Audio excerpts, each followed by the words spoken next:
Students, तो आज मैं आपको बहुत ही प्यारा सा टॉपिक सरफेस टेंशन बताने जा रहा हूँ बेटा। ठीक है, देखिए ये टॉपिक कई बार बच्चों को बहुत टफ लगता है किस तरह से समझे इसको। आप वन बाय वन स्टेप में सभी चीज़ों को देखेंगे बेटा तो सब कुछ क्लियर हो जाने वाला है। ठीक है, आइए जरा समझते हैं बेटा। सो हम सबसे पहले लिख रखे हैं कि emerge steel blades deep into a beaker fluid with water.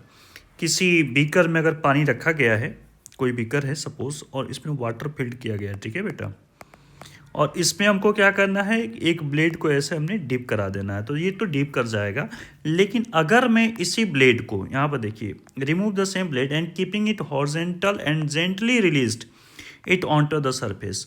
अगर मैंने इसी ब्लेड को जेंटली इस पर रख दिया तो ये फिर क्या करता है, it floats nearly on the water. तो ये फ्लोट करता है, तैरता है आराम से मस्त एकदम। So why does not Archimedes principle apply here. तो यहाँ पर आर्किमिडीज का प्रिंसिपल क्यों नहीं फॉलो किया, क्योंकि इसकी तो डेंसिटी ज़्यादा थी ब्लेड की, किसके कंपेयर में, वाटर कंपेयर में, तो इसको तो सिंक कर जाना चाहिए था फिर तो वहाँ पर। So steel has a density many times greater than water. So how can the weight of the displaced water by the equal to the weight of the blades? So this is because the surface of the water behaves quite of the differently. क्योंकि जो पानी का जो surface होता है, जो ऊपर वाला हिस्सा होता है बेटा, वो अलग तरीके से बिहेव करता है, उसी को हम सरफेस टेंशन बोल रहे हैं। ठीक है, अब यहाँ पर छोटी सी डिफिनेशन लिखी है, the surface tension can be defined as the property of a liquid at rest by virtue which its free surface behaves like a stressed membrane। जो फ्री सरफेस, जो ऊपर का सरफेस होता है, वो स्ट्रेस मेम्ब्रेन की तरह बिहेव करता है under tension and tries to occupy as small area as possible. और ये कोशिश करता है कि अपने एरिया को कम से कम रखने के लिए कोशिश करता है। अब यहाँ पर देखिए सरफेस टेंशन को मेजर कैसे किया जाएगा। Surface tension of a liquid is measured by the force acting per unit length on either side of the imaginary line. एक इस सरफेस पर हमने इमेजनरी लाइन ड्रॉ कर रखा है, देखिए इमेजनरी लाइन है। अब भी बोल रहा है कि draw an free surface of the liquid and show in the figure. अब देखिए इसको हम जो डिफाइन करते हैं T इक्वल F/L से करते हैं। The direction of this force, ये जो डायरेक्शन ऑफ फोर्स बोल रहा है, being perpendicular to the imaginary line, ये इसके परपेंडिकुलर होता है, 90 डिग्री पर होता है, and tangential to the free surface. और ये जो फ्री सरफेस, इस पर टेंजेंट इसका ड्रॉ हम करेंगे, मतलब इसी से टच करते हुए इस तरह से जानी चाहिए। बोल रहा है कि so if F is the force acting on one side of the imaginary line. F अगर एक साइड का इमेजनरी लाइन के फोर्स है, so A B of the length L, और इसकी लेंथ ए बी की एल है, देन मैथमेटिकली सरफेस टेंशन हो जाएगा T equal F/L। Okay, surface tension depends only on the nature of the liquid. किस type का liquid का जो नेचर है उस पर, जैसे वाटर है, एल्कोहल है या पेट्रोल है, किस टाइप का है उस पर डिपेंड करेगा। And is independent of the area of surface.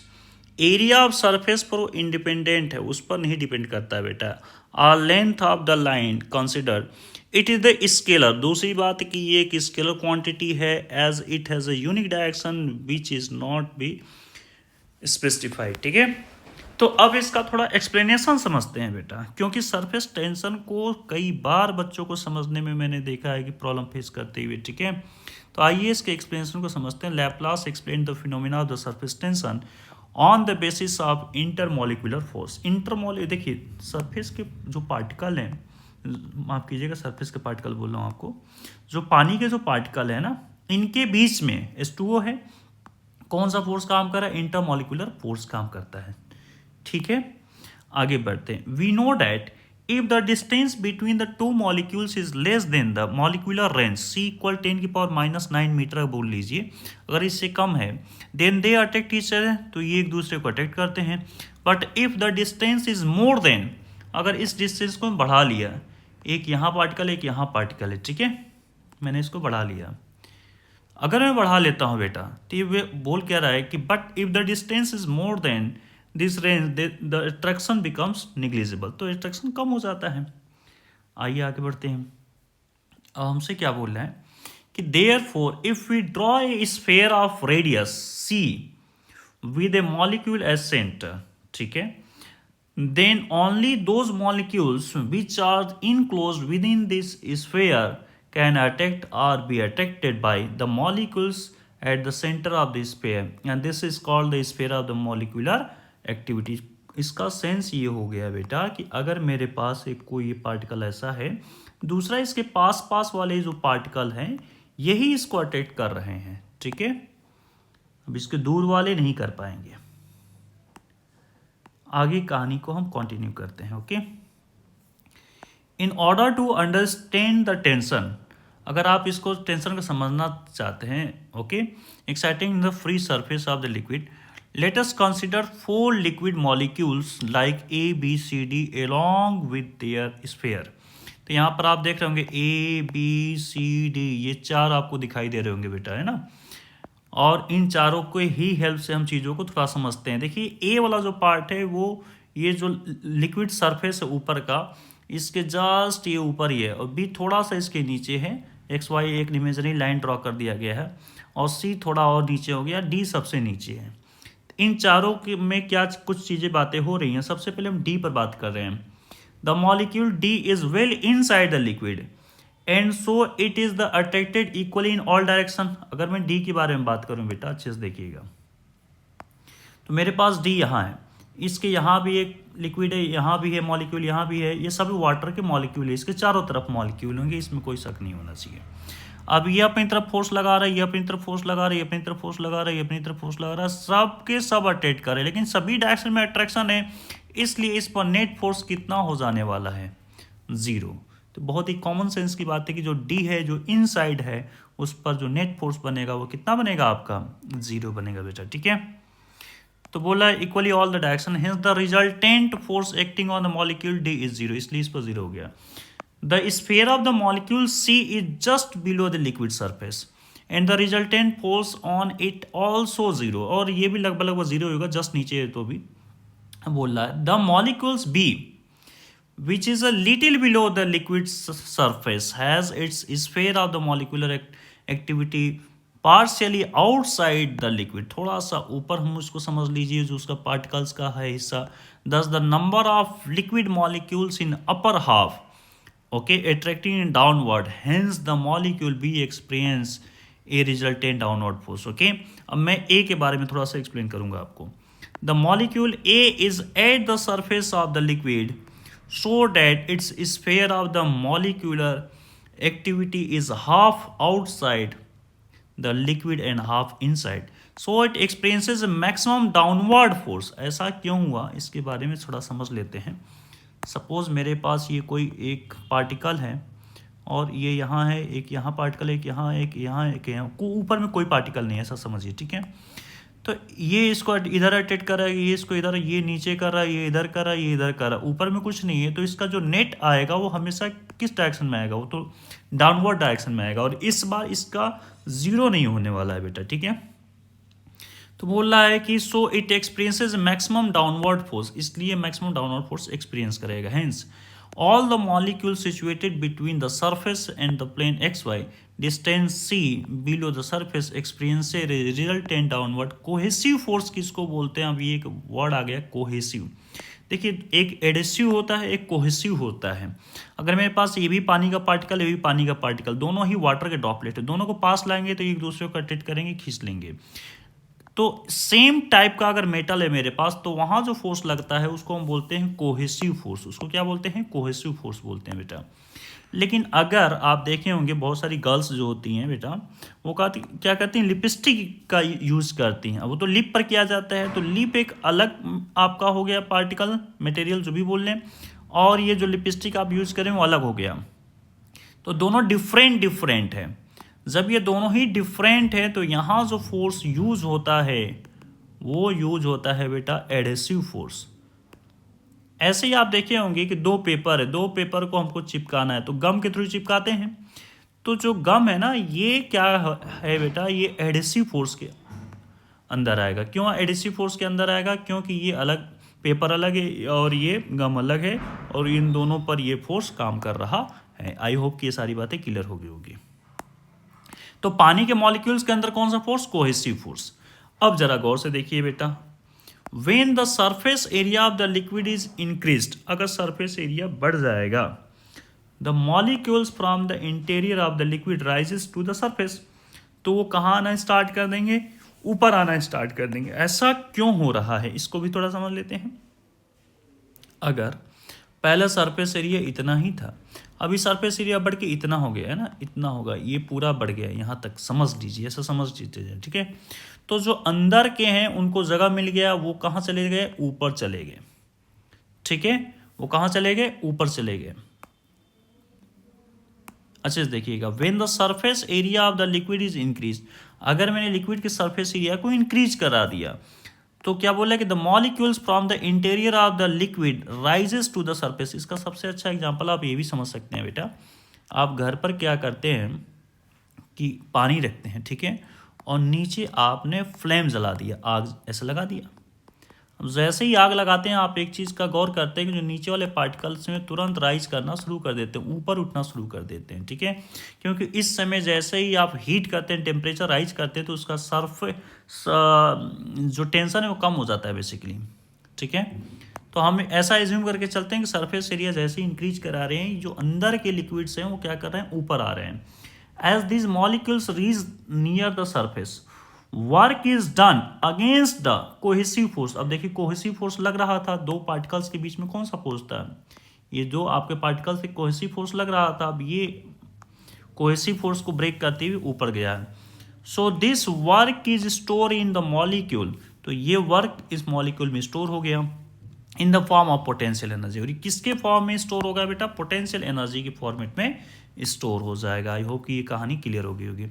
Thus, the potential energy of the molecule laying at the surface is greater than that of the molecule in the interior of the liquid। इसका sense ये होगा कि जो हमारे surface पर है पड़े हुए, देखो potential energy of the molecule laying at the surface, जो सरफेस पर ऊपर जो पड़े हुए हैं उनका पोटेंशियल एनर्जी अधिक होता है किसके कंपेयर में, जो अंदर मॉलिक्यूल्स पड़े हुए हैं उनके कंपेयर में। Since we know that a system is in stable equilibrium when it has a minimum potential energy, अगर कोई भी सिस्टम अगर होना चाहता है कि आपने आपको इक्विलिब्रियम में लाना चाहते हैं, स्टेबल इक्विलिब्रियम में, तो उसके पास जो पोटेंशियल एनर्जी वो मिनिमम होना चाहिए। So in order to have the minimum potential energy, the liquid surface tends to have the minimum number of molecules in it. तो अगर ये मिनिमम पोटेंशियल इज हर कोई चीज़ अपने आप को स्टेबल बनानी चाहती है, तो इसका मतलब कि जो ऊपर का जो पार्ट था, जो सरफेस था बेटा, वहाँ पर जो पार्टिकल्स रहना चाहेंगे वो कम से कम रहना चाहेंगे, तो ये एरिया कम से कम कर देना चाहेंगे, ठीक है बेटा, ध्यान से देखिएगा। So in order to have the minimum potential energy, the liquid surface की बात हो रही बेटा, tends to have the minimum number of molecules, surface पर मिनिमम नंबर ऑफ मॉलिक्यूल्स होने चाहिए। So which is possible if the free surface try to attain the minimum surface area, और ये तभी पॉसिबल है कि जो ऊपर का जो फ्री सरफेस आप देख रहे होंगे उसकी एरिया कम से कम हो जाए। In other words the surface tends to contact to the minimum possible area, इसलिए सरफेस हमेशा अपने आप को कम से कम, जैसे मान लीजिए कि आप पानी को आप इस तरह से अगर आप देखेंगे छोड़ देंगे तो कभी भी क्यूबाइड या क्यूब का शेप नहीं लेगा, वो कोशिश करता है स्फीयर का शेप लेने की, क्योंकि इसका सरफेस एरिया कम से कम हो जाता है। वॉल्यूम तो वही रहेगा पर सरफेस एरिया कम से कम कर देना चाहेगा, ठीक है। आई होप कि अब सारी बातें क्लियर हो गई। क्यों सरफेस एरिया कम कर देना चाहते हैं, क्योंकि पोटेंशियल एनर्जी सरफेस के ऊपर का ज़्यादा था और नीचे का क्या था बेटा, कम था, तो वो हमेशा कम स्टेबल इक्विलिब्रियम बनाना चाहेगा, इसकी वजह से वो ऐसा करता है। In other words, the surface tends to contact the minimum possible area. This tendency of the free surface of the liquid is exhibited at the surface tension, और इसी को हम लोग क्या बोलते हैं, सरफेस टेंशन बोलते हैं। अब इसके कुछ बेहतरीन एग्जाम्पल को हम समझ लेंगे बेटा। Example of the surface tension, तो सबसे पहले हमने ले लिया, take a ring of the wire and dip it in the soft solution में, हमने इसको डीप कर दिया। व्हेन द रिंग इज, देखते रहिए बेटा, थोड़ा सा इसको मैं मिनिमाइज कर देता हूँ, बहुत ज़्यादा हो गया था बड़ा, आई होप कि दिखना चाहिए आपको। Take a ring of the wire and dip it in the soft solution, when the ring is taken out a soft film is form, तो उस पर सॉफ्ट फिल्म बन जाती है। So place a loop of the thread gently on the soft film, now the pick a hole inside the loop, the thread is readily pulled by the film surface outside and it takes the circular shape. क्या इसका sense क्या बोल रहा है, आप देख लीजिए, यहाँ पर बना हुआ है ये आप देख रहे होंगे बेटा यहाँ पर। तो एक आप सोपी सॉल्यूशन में एक रिंग को ऐसे, ये जो बाहर बाहर देख लीजिए ये रिंग है, इसको रिंग को डाला तो आपके पास एक आ गया इस तरह से, क्या आ गया, एक फिल्म आ गई, ठीक है। अब आपने ये जो बीच में जो हिस्सा देख रहे हैं ना, थ्रेड डाल दिया, धागा डाल दिया, ठीक है। तो थ्रेड डालेंगे तो इनिशियली तो ऐसे ही रहेगा, लेकिन बाद में जैसे इसमें प्रिंग कर देंगे, जैसे इसमें होल कर देंगे, पंचर कर देंगे, तो ये कुछ इस तरह से फैल जाता है, मतलब एक सर्कुलर ले लेता है अपना शेप। ऐसा क्यों होता है, इस पर ध्यान से गौर से देखिएगा। बिफोर द प्रिकिंग, प्रिकिंग से पहले है ना, पंचर से पहले, there were surfaces both inside and outside the thread loop. ये जो थ्रेड लूप था, बाहर में भी इसके सरफेस था और अंदर में भी सरफेस था। So surfaces on both pulled it equally and net force zero, तो दोनों ही खींच रहे थे और इसलिए नेट फोर्स जीरो था। Once the surface inside was puncture, inside के सरफेस को आपने पंचर कर दिया।